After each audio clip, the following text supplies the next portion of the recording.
Okay, here we go. Victrola 487524, produced in 1920.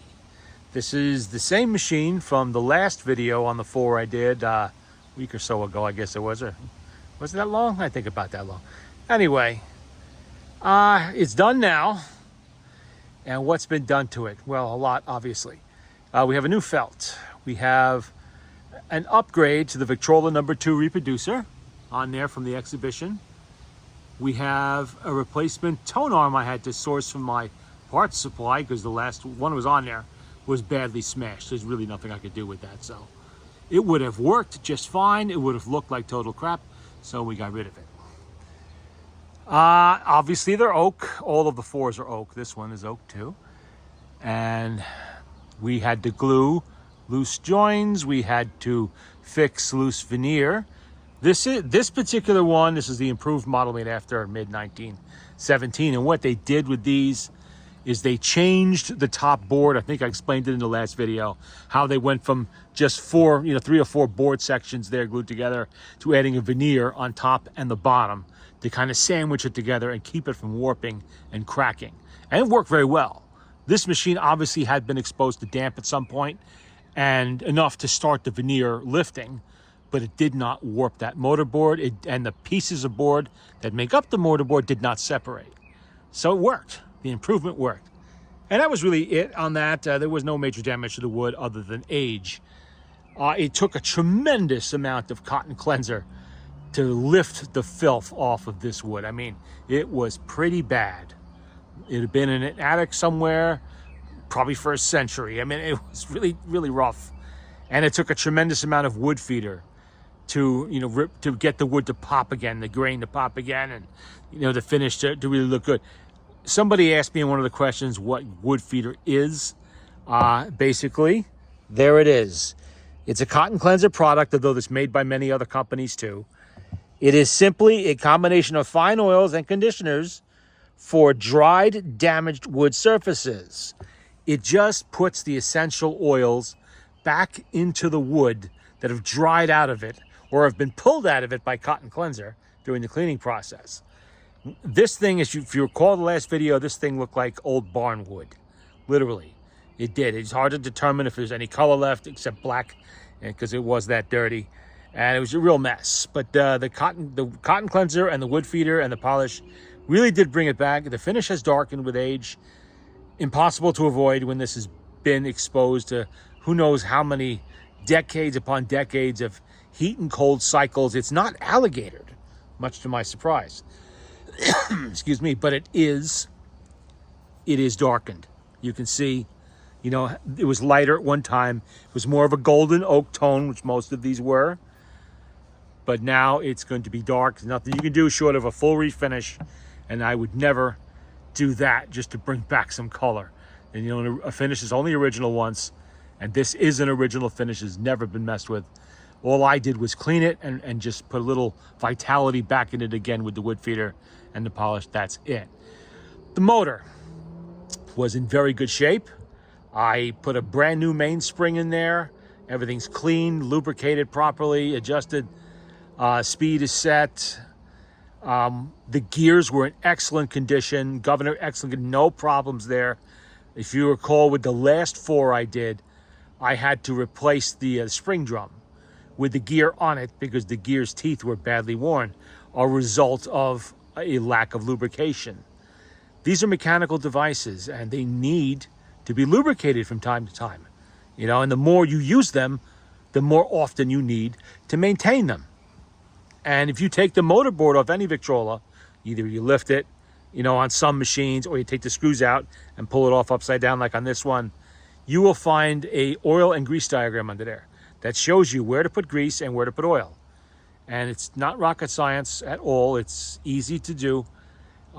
Just take a Q-tip or some other thing like that, and your fingers, and just rub some grease onto the gears and drip some oil onto the points where it tells you to do it, like the friction leather, the governor bearings, so on and so forth. The shaft, the obvious parts. Yeah, and don't forget to put a little bit on the crank also, on its escutcheon right there. What to use? whatever you have. If you have Vaseline, use Vaseline. If you can go to the auto parts store and get a tub of grease, use that. And as for oil, whatever you have, 3-in-1, sewing machine oil, gun oil, the oil from your car. You know, nowadays that synthetic crap they use, it's better than anything that existed when this machine was new. And 1 quart of that will do you for a lifetime and a half. You know, get a little applicator, little jar, little oil bottle, squirt it on there or drip it on there. They're around. You can get them off eBay. You can get them at the hardware store even. You know, they're out there. And make sure if you use your machine, make sure you maintain it. Otherwise, the gears will wear and then they will fail. I have a good part supply of stuff from when I do my projects. Average person out there doesn't have that. Then you will have to go and source it from somebody like me or George Volima or eBay or something like that. And it's going to cost you. You know, and plus your machine will be down for who knows how long. So you don't want to do that. It helps. The old apple a day keeps the doctor away. No offense, doctors out there. You know, but the same thing applies for lubrication to a mechanical device. You know, whatever it is. And these ones you can lubricate yourself. It's a little harder with your mechanical pocket watch or your clock. But these motors you can do. You don't need to be a specialist to maintain them. This machine, I said it was made in 1920. They would continue this. When did they stop making this? I think it was 1924. They stopped making it. And then later on, they made the Victrola. In the final years of the Victor company, they eliminated the doors. It's kind of a simplified machine. It's not oak anymore. It's maple, you know, at different finishes altogether, different tone arm style, different machine. I actually have one of those somewhere. One of these days, it's missing its tone arm. One of these days, I will have to do something with it. But they weren't, these are really, really well built. You know, the old brick shit house type thing. That's what these are. As small as it is, it still weighs about, I don't know, 12 to 15 pounds, somewhere in there. It's got a cast iron horn. This is 1920, so it has all of the advancements that the 4 would get. It has a full floated, you know, isolated horn in there, cast iron and wood. It's not the baffle style anymore. You know, in there now, you could see it. It's got the 3 louvers, not the 6, I think it's 6, whatever it is. It has the, well, because I did it, I put a Victrola #2 reproducer on there, but the exhibition works just fine on these. I just didn't have any back gaskets at the moment to rebuild that. Yeah, I promised my last back gasket to somebody else, so I can't then go and use it myself now. I'll have to order some more. But I did have #2s, and this is something the dealers would have pushed in 1920. Hey, don't you want the latest thing? Check this out. We have these brand new Victrola #2 reproducers, you know, for today's high fidelity records. Sales hype. But, you know, they work. They're fine. They're good reproducers, and they're easier to rebuild because they only use the small back gasket. And the one-piece gaskets are available now for the diaphragm, which makes it a lot easier than those stupid 2-piece ones we had to deal with for 40 years. That was it. I didn't do anything else to it, everything except the rubber bumpers I put underneath so it doesn't damage tabletops. Oops, I want to get that on the record. What do we got in records here? These, along with this machine, not this particular machine, but at the same time, I got another 200 or 300 records to go through. And you never know if they're good until you play them. So I try to grab, whenever I do a machine, I like to play 40 or 50 records on it before I either sell it, keep it, or give it back to its owner if it's somebody else's machine. That's what these are good for. Some of these I already have titles of. I don't really need more, but you got to test them or you don't know if they're good. This one looks pretty clean. That means nothing. I've seen records this clean that were so worn down in the grooves that they actually stopped the motor, which is easy to do with a motor because these are small motors in these things. They will be slowed and stopped by a worn record or a dirty record very easily. You know, some of those records are so bad they will even stop a Victrola 9, which has 2 big springs in it compared to this one. This particular spring, the one I used is 1 inch by 15 foot. That's the size I used on it. It has a pear-shaped hole on the outer end, and it's bent in the middle. In 1921, I think, the Victrola 50 and this would start using the bent end on both sides, but that isn't here yet for 1920. The Victrola 9 has 1.25 inches by 17 foot on average, sometimes a little longer, a little shorter, whatever. And some of these records would be so bad they'll stop even that. So let's see what'll happen. I already put a needle on. Let's see what happens with this one. Because right now I'm just testing the motor, the reproducer, trying to shake loose problems, and I'm testing records at the same time.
Well, color me impressed. That actually played as well as it looked. Sometimes you get lucky. Okay, let's try side 2 on that one. Why not? Let's get the needle out of there first. And put the new needle on. Don't want to remember the rule. 1 play per needle. Needles wear. They become cutting implements on the second play. So, on the second record if you change it. What do we got here? June Night. Warring's, Pennsylvanians. Okay, come on. Get on there. Come on. Think it'll play 2 plays? I don't know. Generally, these small motors won't, even with a new spring. It'll stop 3/4 of the way through or something like that. This one might actually play the whole way through. Let's try it. Why not? Get it spinning up and...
you go.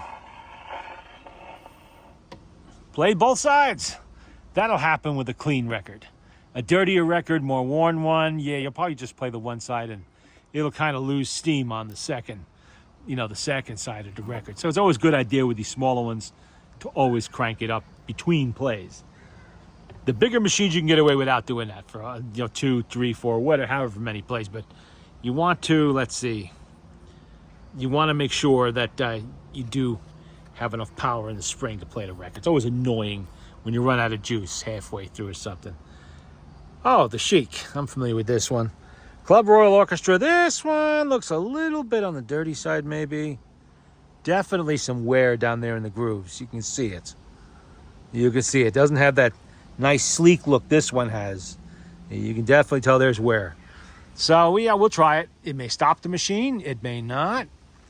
I will have to now crank it up, of course. Let's put that over there so we don't have an accident. A little awkward here to do this sitting down, but I can get it.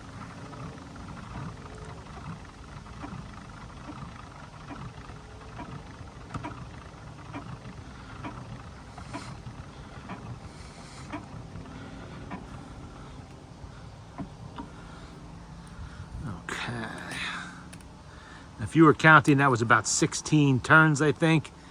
And I think from dead flat, this is like 22. Or something like that. Checking the needles a little more carefully because I don't know why, but with this batch, I've been getting a few not so good needles. One of them was just completely blunted. I put the reproducer on a record before and it skittered across. What happened? And I realized there was no point on it. It was just rounded. I guess it went through the machine on a bad day and it didn't get its point. So I'm checking now. Okay. The Chic.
you could kind of hear the wear on that one.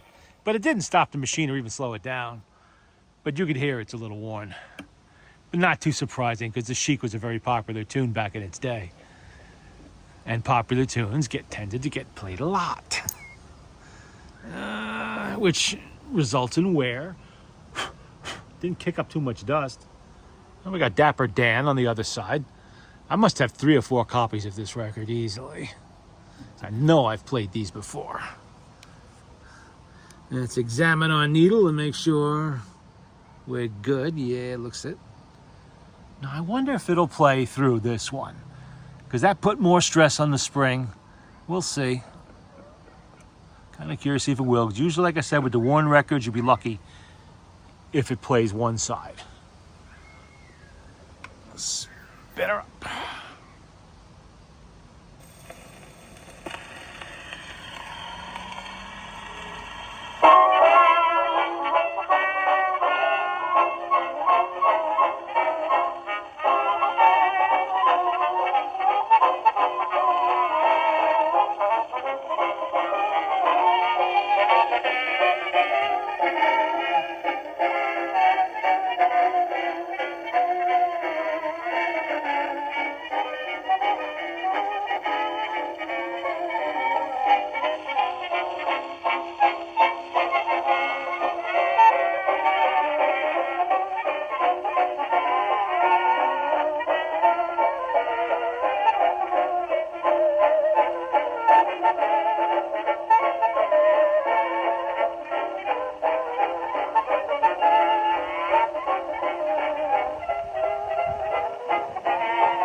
Just as much wear on that side.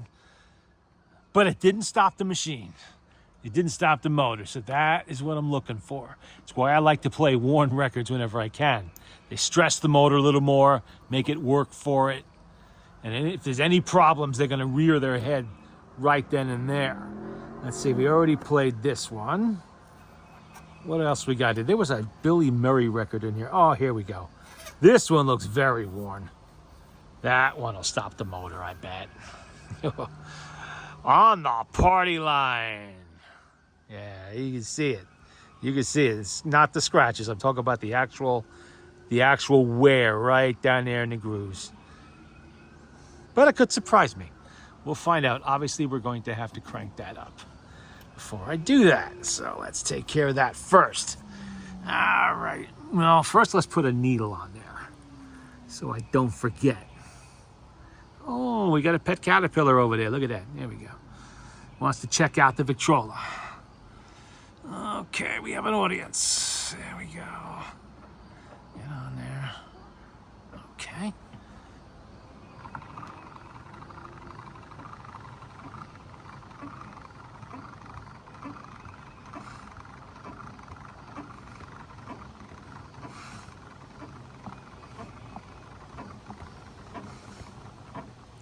Now 17 again.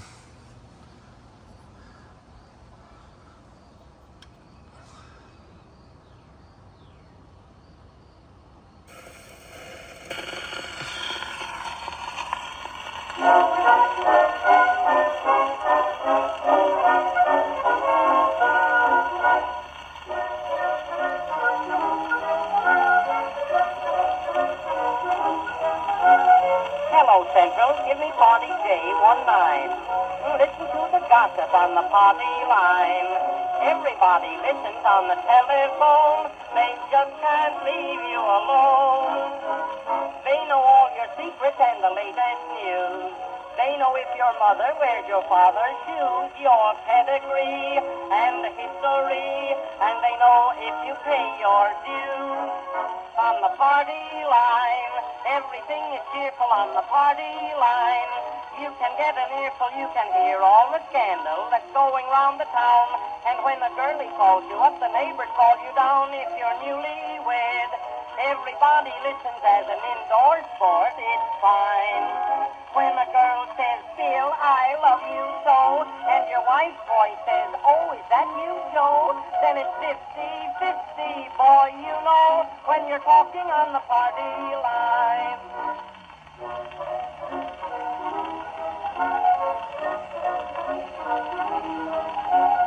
If you ask a little girl to be your own, you can never tell who's listening on the phone.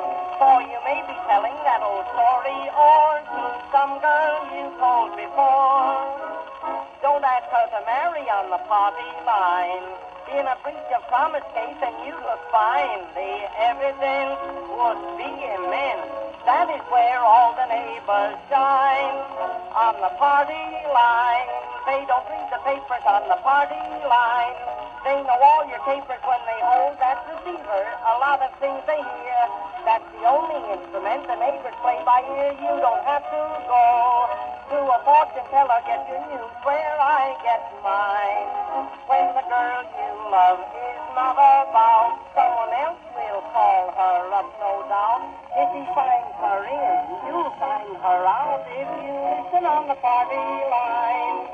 Once I told a girl across the street, and I told her that her shoes were neat. Then a butcher's boy said, come to see.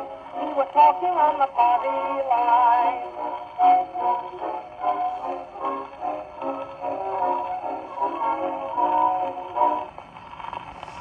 Well, that actually played better than I expected. And it didn't slow it up in the slightest. So, we'll play side two. Dust on there, but not too bad. Let's see, what is side two? O'Brien is looking for you. M.J. O'Connell, comic song with orchestra. Obviously, this is a little older than 1920, but that's all right. Not too much older, really. All right, let's get a needle on there, and I will see if it'll push through again. Another, oh, I didn't take the old needle off. Okay. It's always a good place to start before you put the new needle on.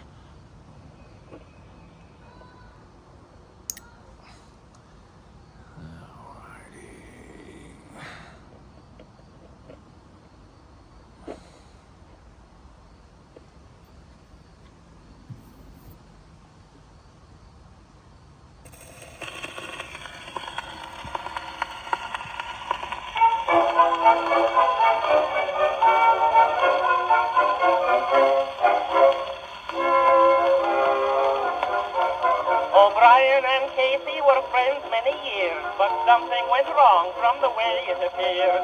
They started a squabbling and near came to blows, but what it was over, the Lord only knows. It happened one day not so long after that Casey ran into his other friend Pat. Pat said, Casey, bye, I'm your friend, you'll allow. Here's one little tip that I'll give you right now. O'Brien is looking for you. O'Brien is looking for you. He says when he sees you, he'll clean up the place. He'll tear off your head, throw it right in your face. He told Undertaker McHugh to make preparations for you. He promised to take all the boys to your wake. O'Brien is looking for you. When Casey heard this, he said, tell him to wait. I'll go out and see him before it's too late. His eyes, they were flashing, his Irish was up. He said, watch me fix him, the sassy young pup. When he hit O'Brien, O'Brien hit the ground. Said Casey, now where can a doctor be found? Somebody replied, there is one up the block. So Casey went up and he said, listen, Doc, O'Brien is looking for you. O'Brien is looking for you. His friends are all there asking him how he feels. He claims he was hit by 10 automobiles. So take down a sign paper too. And there on his 2 eyes of blue. He can paint if he cares. These are clothes for repairs. O'Brien is looking for you. O'Brien's wife pulled up his fighting, of course. He said, cut it out or I'll get a divorce. He said, while you're at it, you'd better get two. The one for myself and the other for you. You dollop and go to your tangos and teas when you should be home mending my DVDs. The next time she went there, she sure got a shock when neighbors informed her all over the block. O'Brien is looking for you. O'Brien is looking for you. He went to the kitchen for something to eat. Was Friday and all that he could find was meat. The baby was crying for you. So he put on your wrapper of blue. That's not all that he did, but you can't fool a kid. O'Brien is looking for you.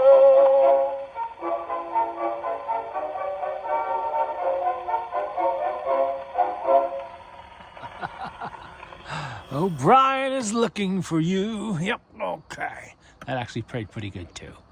Oh, we got some dirt on this one. So what I'm gonna do there is I'm gonna spin it up again. Take my little rag here. Saved for just this purpose, and just run it lightly on the surface and just wipe that off. I think I'm gonna put this one through the wash cycle. I hate washing records as much as I hate washing dishes. But sometimes you don't have a choice. You can see the dirt's coming off and getting all over the top of the machine. Guess that's how these machines get dusty. Not really. They get dusty because they don't have a lid. O'Brien is looking for you.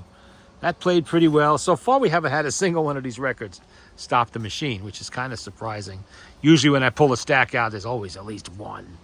How about Singing in the Rain? There we go. Let's get that out of there without scratching it. Come on, let's go. There we go. We have Brunswick label, Singing in the Rain. Biltmore Hotel, Earl Burnett and his Los Angeles Biltmore Hotel Orchestra. Okay. That doesn't look too bad, but you never know. You never know. Last time I played one of this particular label, it actually did stop the machine. Not this one, the other one. Okay. Let's get us a needle, and we got to crank that up. Get in there. There you go.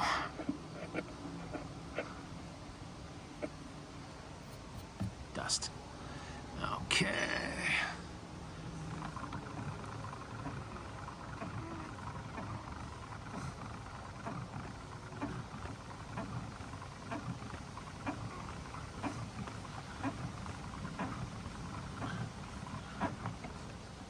$16. That time was only 16.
stormy clouds chase, everyone round the place.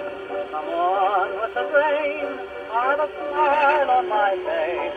I walk down the lane with a lovely refrain and singing, just singing in the rain.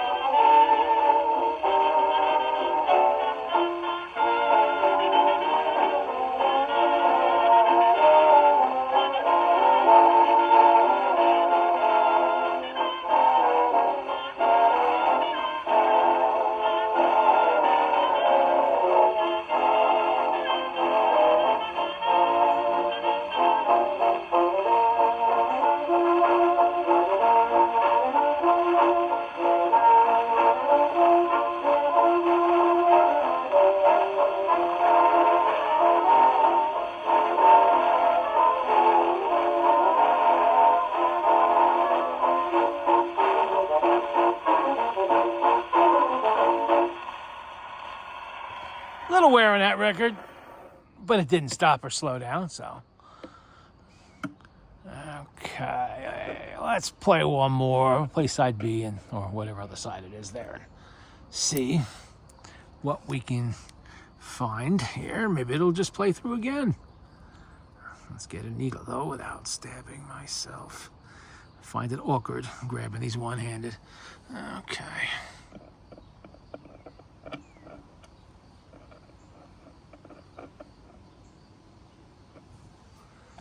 And let's remember to flip the record over. No dust on that one. Let's see. Orange Blossom Time. Again, Earl Burnett and his Los Angeles Biltmore Hotel Orchestra.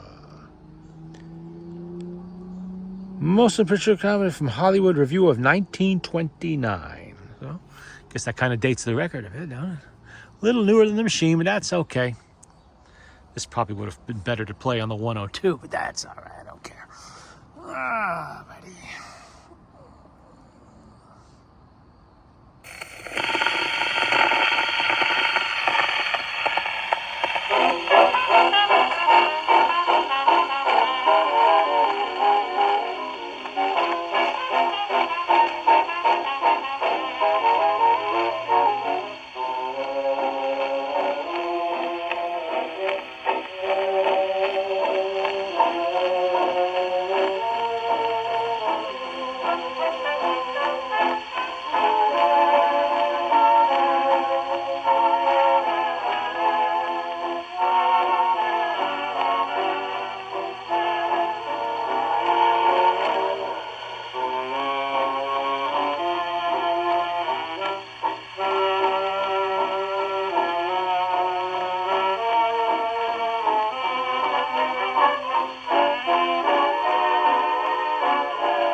And there we go.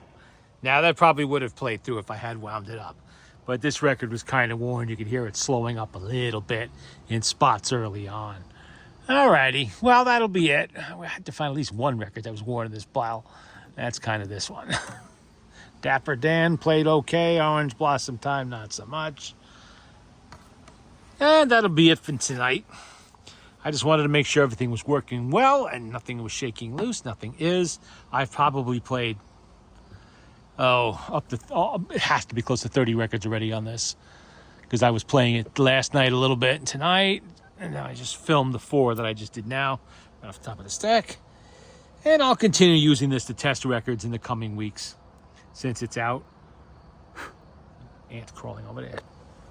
And there we go. 1920 Victrola 4. Playing again.